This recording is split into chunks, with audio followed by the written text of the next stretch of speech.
గుంటూరు జిల్లాను drugs free చేసేందుకు ముమ్మర ప్రయత్నాలు చేస్తున్నామని ఎస్పీ వకుల్ జిందాల్ అన్నారు.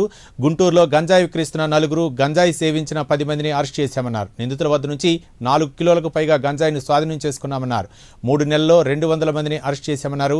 ఇక సంకల్పం పేరుతో డ్రగ్స్ వినియోగంపై అవగాహన కల్పిస్తున్నామన్నారు. డ్రగ్స్ ఫ్రీ జిల్లాగా తీర్చిదిద్దడానికి మనం స్పెషల్ ఎఫర్ట్స్ పెడుతున్నాము. ఆ ప్రోగ్రాం భాగంగా ఈరోజు పెదకకాని పోలీస్ స్టేషన్ లిమిట్స్లో 14 మందిని అరెస్ట్ చేయడం జరిగింది. ఈ 14 మందిలో 4 పెడ్లర్స్, వాళ్ళు బయట నుంచి గాంజా తీసుకొచ్చి చిన్న చిన్న ప్యాకెట్స్లో మార్చుకొని దాన్ని అమ్మడం అనేది చేస్తూ ఉంటారు.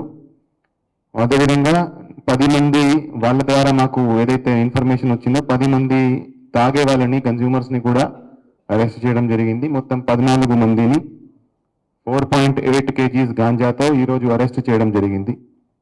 సో దీంట్లో మెయిన్ ముద్దాయి A1 ముత్యాల రమణారావు అలియాస్ రాకీ.